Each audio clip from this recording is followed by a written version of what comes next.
ये कहानी ऐसे कपल से स्टार्ट होती है जो अपनी एनिवर्सरी सेलिब्रेट करने के लिए अपने फार्म हाउस आते हैं। बेन एंड जेनी अपनी एनिवर्सरी सेलिब्रेट करने के लिए बहुत ही ज्यादा एक्साइटेड थे। एनिवर्सरी आने में कुछ ही टाइम था जिसको सेलिब्रेट करने के लिए इन लोगों ने अपने काफी ज्यादा रिलेटिव्स को बुलाया था। इस कपल के 3 बेटे हैं। सबसे बड़े बेटे का नाम ड्रेक होता है जो अपनी वाइफ के साथ एनिवर्सरी सेलिब्रेट करने के लिए आता है। रात को ड्रेक की बहन आ जाती है जिसका दोस्त भी इसके साथ होता है और थोड़ी ही देर में ड्रेक का सबसे छोटा भाई जो कि सबसे छोटा होता है वो भी अपनी दोस्त के साथ यहाँ आ जाता है और ये जेनी का तीसरा बेटा है जो अपनी दोस्त के साथ आता है। अब ये सब पूरे हो जाते हैं और डाइनिंग टेबल पर बैठ जाते हैं, लेकिन तभी इस कपल के बेटी के दोस्त को कुछ आवाजें आती हैं अपने साथ वाले घर से। अजीब वाव गरीब आवाजें एक ऐसे घर को दिखाते हुए जहाँ पे एक कपल रह करता था। वो अपने घर में सुकून के साथ रह करते थे। इस कपल्स में से जो आदमी वॉशरूम में होता है और इसकी वाइफ बाहर होती है, लेकिन जब आदमी वॉशरूम से बाहर आता है तो देखता है किसी ने शीशे पर खून के साथ यू आर नेक्स्ट लिखा होता है और नीचे साथ ही इसकी बीवी भी पड़े होती है जैसे किसी ने बहुत बुरे तरीके से कत्ल कर दिया था। इसका काफी ज्यादा खून बह रहा था। ज्यादा देर नहीं गुजरी थी कि तभी वहाँ पर कोई आता है जिसने वुल्फ मास्क पहना होता है। इसके हाथ में एक बड़ा सा टैगर यानी फिंचर होता है जिसको वो इस आदमी के अंदर डाल देता है और इसकी जान ले लेता है, फंस जाता है। लेकिन तभी कोई एरो अड़ता हुआ इसके सर में आकर लगता है। वो इसके दिमाग के आर पार हो जाता है जिससे इसकी वहीं पर डेथ हो जाती है। ये देख के वहाँ पर मौजूद सब लोग चलाने लगते हैं क्योंकि इन्हें इस पर यकीन ही नहीं आता और अब इनकी अच्छी खासी नाइट और गेट टुगेदर खराब हो चुकी थी। इन्हें समझ नहीं आता कि ये एरो शॉट करने वाला था कौन और आखिर ऐसा किया क्यों गया कि देखते ही देखते पूरे घर में चारों अतराफ से ये एरो शीशे तोड़ते हुए अंदर आ रहे थे। यानी इनमें काफी ताकत थी और उसी सब में ड्रेक को भी एक एरो लग जाता है। अब एरन इस सब सिचुएशन को संभालने के लिए एम्बुलेंस को कॉल करती है और सबको कहती है कि हम सबको हिम्मत नहीं हारनी। वो पुलिस को भी कॉल करती है लेकिन सिग्नल्स न होने की वजह से कॉल नहीं होती, लेकिन वो इस नंबर पर एक टेक्स्ट सेंड कर देती है ताकि जब सिग्नल्स आए तो इसका मैसेज ही वहाँ डिलीवर हो जाए।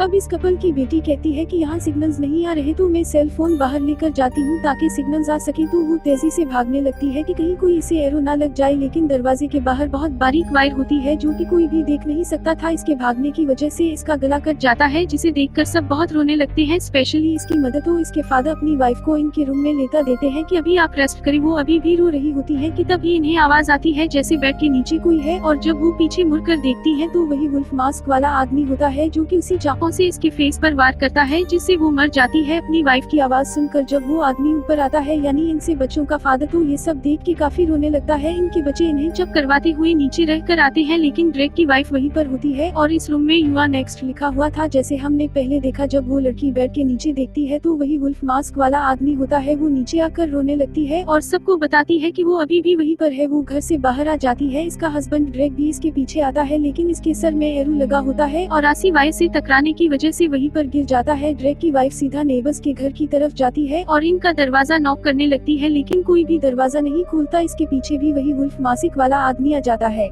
और इसके फेस पर पंच मारकर इसे जख्मी हालत में गिरा देता है। अचानक लड़की देखती है कि वहाँ सोफे पर कोई आदमी बैठा है तो इससे हेल्प मांगने इसकी तरफ जाती है, लेकिन ये देखकर हैरान रह जाती है कि वुल्फमैन इसे भी मार चुका है। वो वुल्फमैन वहाँ पर भी आ जाता है और उसी के पास बैठ जाता है और इसके साथ बैठकर फोन सुनने लगता है। दूसरी तरफ आरिन कुछ वेपन्स इकट्ठे कर रही होती हैं जैसे कि राइफल और कुछ शार्प चीजें। तभी वो मास्कमैन इनके घर भागते हुए अंदर आता है और इसके बाद वो सीधा आरिन की तरफ बढ़ता है इसे मारने के लिए, लेकिन आरिन क्योंकि फाइटर होती है तो वो इसे किक मारती है जिससे वो नीचे गिर जाता है। तो आरिन बड़े हथियार से इसके सर पर बहुत जोर से वार करती है और यहाँ पर वो इस मास्कमैन को मार डालती है। वहाँ पर फ्लेक्स और इसकी फ्रेंड भी होते हैं लेकिन वो डर हुए होते हैं कि कुछ कर ही नहीं पाते। इतनी ही देर में इनके फादर यानी इस फैमिली के हेड को एक कमरे में कुछ चीजें दिखाई देती हैं तो इन्हें पता चल जाता है कि ये मास्कमैन इन्हीं के घर में रह रहे थे और इन पर नजर रखे हुए थे और इनको ये पता था कि आज हमारा गेट टुगेदर है तो आज हम मिलकर इनकी जान लेंगे। लेकिन ये सब ऐसा क्यों कर रहे थे? यहाँ पर देखते ही देखते इनके पीछे एक और किला आ जाता है और वो मास्कमैन इनके फादर के गले पर चाकू चलाकर इन्हें बहुत बुरे तरीके से मार डालता है। लेकिन फ्लेक्स अपने फादर की जान नहीं बचा पाता क्योंकि वो इस मास्कमैन के साथ मिला हुआ था और इसकी फ्रेंड भी, और ये सब इनकी प्लानिंग से हो रहा था। यहाँ हमें पता चलता है कि ये तीनों मास्कमैन आपस में भाई थे। पर यहाँ पता लगता है कि ये कपल बेटे फ्लेक्स ने हायर किए थे। अब एक और मास्कमैन जब किचन में जाता है तो देखता है कि इसका भाई यहाँ पर मारा हुआ पड़ा है तो इसे बहुत गुस्सा आता है और वो कहता है कि जिस लड़की ने इसे मारा है मैं इसे जान से मार दूंगा। लेकिन आरिन पहले ही वहाँ पर आकर एक स्क्रू ड्राइवर से इसे जख्मी कर देती है। इसके बाद वो भाग जाता है। अब फ्लेक्स और इसकी फ्रेंड नीचे आते ही और आरिन इनसे कहती है फादर कहाँ है। तो वो कहते हैं ऊपर सो रहे ही। यहाँ पर आरिन फ्लेक्स और इसकी फ्रेंड से कहती है हमें कुछ वेपन्स तैयार करने होंगे। आरिन एक ट्रैप तैयार करने लगती है जिससे वो इन किलर्स को मारने वाली है। ट्रक और फ्लेक्स नीचे से कुछ वेपन्स लेने जाते हैं जो कि इसमें यूज होने वाले थे। तभी फ्लेक्स ट्रक को बताता है कि तुम्हें पता है तुम्हारी बीवी मारी गई है। तो ट्रक काफी दुखी हो जाता है और रोने लगता है और उसी बात का फायदा उठा के फ्लेक्स इसके बेली में काफी ज्यादा बार स्क्रू ड्राइव घुसा देता है जिससे इसकी डेथ हो जाती है। अब यहाँ पर फ्लेक्स की फ्रेंड आरी चला रही होती है तो वो आरिन से पूछती है तुम सब कुछ इतनी आसानी से हैंडल कैसे कर लेती हो।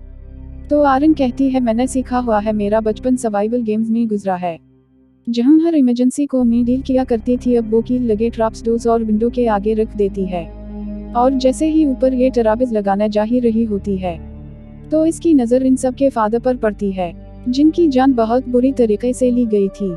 वो ये देखकर डर जाती है। अचानक इसके पीछे वुल्फमैन खड़ा होता है जो इसे मारने ही वाला था, लेकिन आरिन खिड़की से नीचे कूद जाती है और स्टोर रूम में जाके छुप जाती है। वहीं जब एक और मास्कमैन अंदर आ रहा होता है तो वो एरन के बिछाए गए टराब पर पांग रख देता है जिससे कील इसकी पांग में चली जाती है और इसका खून बहने लगता है जो आरिन को ही ढूंढ रहा था जो कि अब सबकी नजरों से दूर थी। मास्कमैन के चलाने की आवाज सुनकर वहां पर फ्लेक्स और इसकी फ्रेंड्स भी आ जाती है। मास्कमैन फ्लेक्स को ही पकड़ लेता है कि तुम्हारी वजह से मेरा अपना भाई मारा गया, बताओ क्या होगा अब। तो फ्लेक्स कहता है तुम मुझसे ज्यादा पैसा ले लेना, तो वो इसे छोड़ देता है। इनफैक्ट ये सब फ्लेक्स का ही प्लान था। इनके पेरेंट्स की बहुत ज्यादा प्रॉपर्टी होती है जिसे ये हासिल करना चाहता था, तो उसी ने इन तीनों किलर्स को हायर किया था कि वो सबका काम तमाम कर दें और इसके बहन भाइयों का भी, क्योंकि वो प्रॉपर्टी का एक हिस्सा भी शेयर नहीं करना चाहता था। तभी वहाँ एरन के मोबाइल से आवाज आती है कि मैसेज डिलीट हो चुका है, लेकिन ये आवाज वो किलर सुन लेता है और आरिन के पीछे आ जाता है। इधर फ्लेक्स इसकी फ्रेंड और एक किलर इसके पीछे जंगल में चले जाते हैं कि शायद एरन इधर भागी है, लेकिन घर में दूसरा किलर एरन को देख लेता है और इससे पहले कि वो इसे मारता एरन इसके सर में जोर से नाइफ घुसाती है जिससे वो मर जाता है। अब एरन दरवाजे पर भी ट्रिप लगाती है, लेकिन किलर खिड़की से अंदर आ जाता है। एरन भागकर बेसमेंट में जाती है और सारी लाइट्स को तोड़ देती है। एक कैमरा के सेटिंग करती है जिससे बार बार ऑटोमेटिकली पिक्चर्स क्लिक होने लगती हैं। इसका फ्लैश ऑन होता है। किलर कंफ्यूज हो जाता है। अब फ्लेक्स की फ्रेंड भी यहाँ आ जाती है।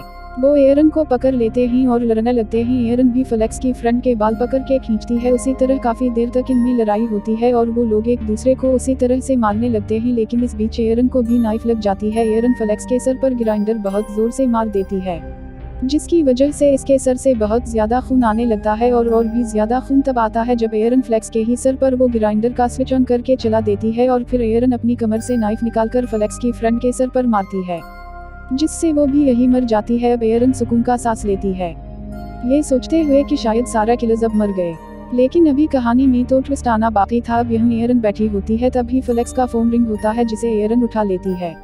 अब कॉल पर इसे इसकी आवाज सुनती है तो सुन के शॉक रह जाती है, क्योंकि वो कॉल किसी और की नहीं बल्कि उसी के फ्रेंड की होती है, यानी फ्लेक्स का बड़ा भाई। वो समझता है कि शायद फ्लेक्स ने कॉल उठाई है, तो वो इसे बताता है कि बाहर सब किलर्स है। उसी के साथ वो अंदर आ जाता है। एरन को ये देख के अपनी आंखों पर यकीन नहीं आता कि इसका फ्रेंड भी इस प्लान में शामिल था। वो तो अपने फ्रेंड पर यकीन करती थी। इसका फ्रेंड इसे कहता है पागल, हमारे पास बहुत सारे पैसे हैं, तुम ये क्यों नहीं सोचती हो, हम अपनी लाइफ बहुत अच्छे से गुजार सकते हैं।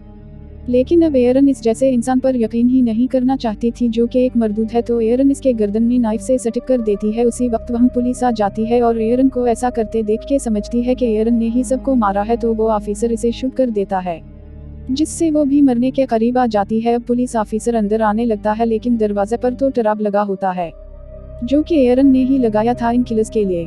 तो अब एरन इसे इशारा करती है कि अंदर मत आए। वो अपनी तरफ से इसे रोकने की बहुत कोशिश करती है, लेकिन पुलिस ऑफिसर समझता ही नहीं और दरवाजा खोल देता है। अब जैसे एरन ने वो टराब लगाया हुआ था तो वो सीधा इसके सर पर आ गिरता है और यहाँ ही मूवी का एंड हो जाता है।